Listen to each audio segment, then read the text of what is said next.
আসসালামু আলাইকুম, সবাইকে ওয়েলকাম জানাই আমার চ্যানেলে। আজকে আমি রান্না করব আলু দিয়ে গরুর মাংসের ঝোল।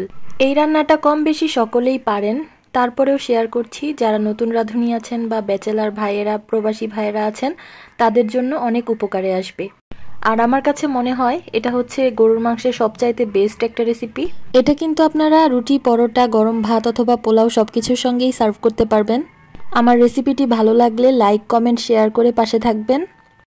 এখানে আমি হাড় চর্বি সহ 1 কেজি পরিমাণ গরুর মাংস ভালো করে ধুয়ে পরিষ্কার করে পানি ঝরিয়ে নিয়েছি। এবার মাংস রান্নার জন্য চুলায় একটা প্যান বসিয়ে দিয়েছি আর এর মধ্যে দিয়ে দিচ্ছি 1 কাপ পরিমাণ সয়াবিন তেল। আপনি চাইলে এখানে সয়াবিন তেলের পরিবর্তে সরিষার তেল দিয়েও এই রান্নাটা করতে পারবেন। এবার আমি এখানে দিয়ে দিব পেঁয়াজগুলোকে আমি কিউব করে বড় বড় করে কেটেছি। আপনারা চাইলে যে কোনো শেপে কেটে নিতে পারেন, যেহেতু পেঁয়াজ গলে যাবে তাই আমি বড় বড় করেই কেটেছি। পেঁয়াজগুলোকে কয়েক সেকেন্ড তেলের মধ্যে ভেজে এবার আমি এখানে গোটা মশলা দিয়ে দিব।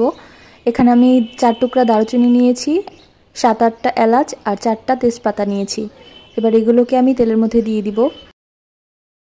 এখন এগুলোকে ভেজে নিব পেঁয়াজটা নরম হয়ে আসার আগ পর্যন্ত। পেঁয়াজটা নরম হয়ে আসলে এখানে দিয়ে দিব 3 টেবিল চামচ আদা রসুনের বাটা। বাটা মশলাটা তেলের মধ্যে আমি কিছুক্ষণ ভেজে নিব যাতে এর মধ্যে থাকা কাঁচা গন্ধটা চলে যায়।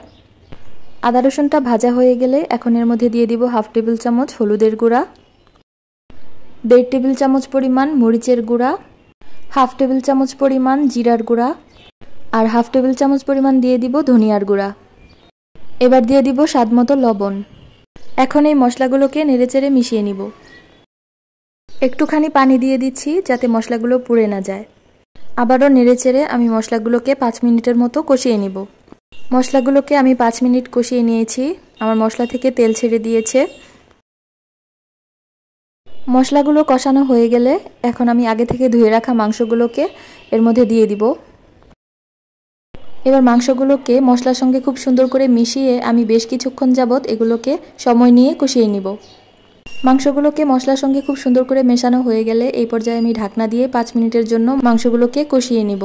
5 মিনিট পর ঢাকনাটা সরিয়ে আমি আবারও একটু নেড়েচেড়ে দিব যাতে নিচ থেকে লেগে না যায়।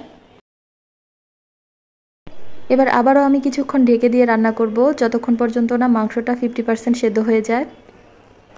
আবারও ঢাকনা খুলে আমি আবারও একটু নেড়েচেড়ে দিব। মাংস থেকে যেই পানিটা বের হয়েছে এটা দিয়েই কিন্তু মাংসটা অনেকটাই সেদ্ধ হয়ে যাবে।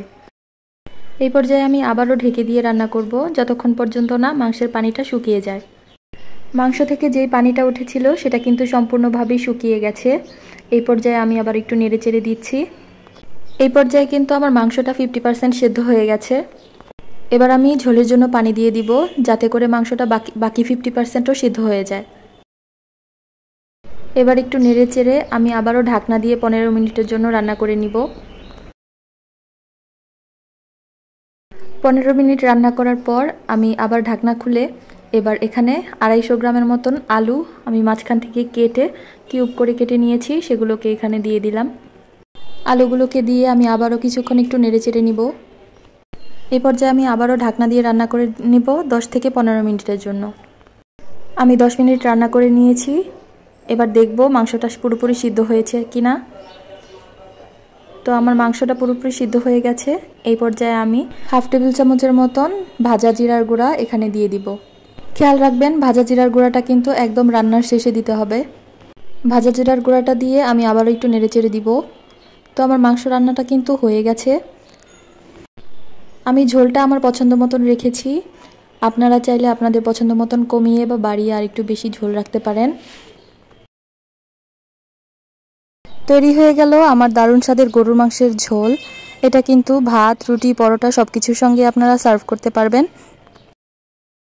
তো আমার আজকের মাংস রান্নার রেসিপিটি যদি ভালো লেগে থাকে তাহলে একটি লাইক করবেন, কমেন্ট করে জানাবেন কেমন হয়েছে আর আমার চ্যানেলটি সাবস্ক্রাইব করে দিবেন। সবাই ভালো থাকবেন। আল্লাহ হাফেজ।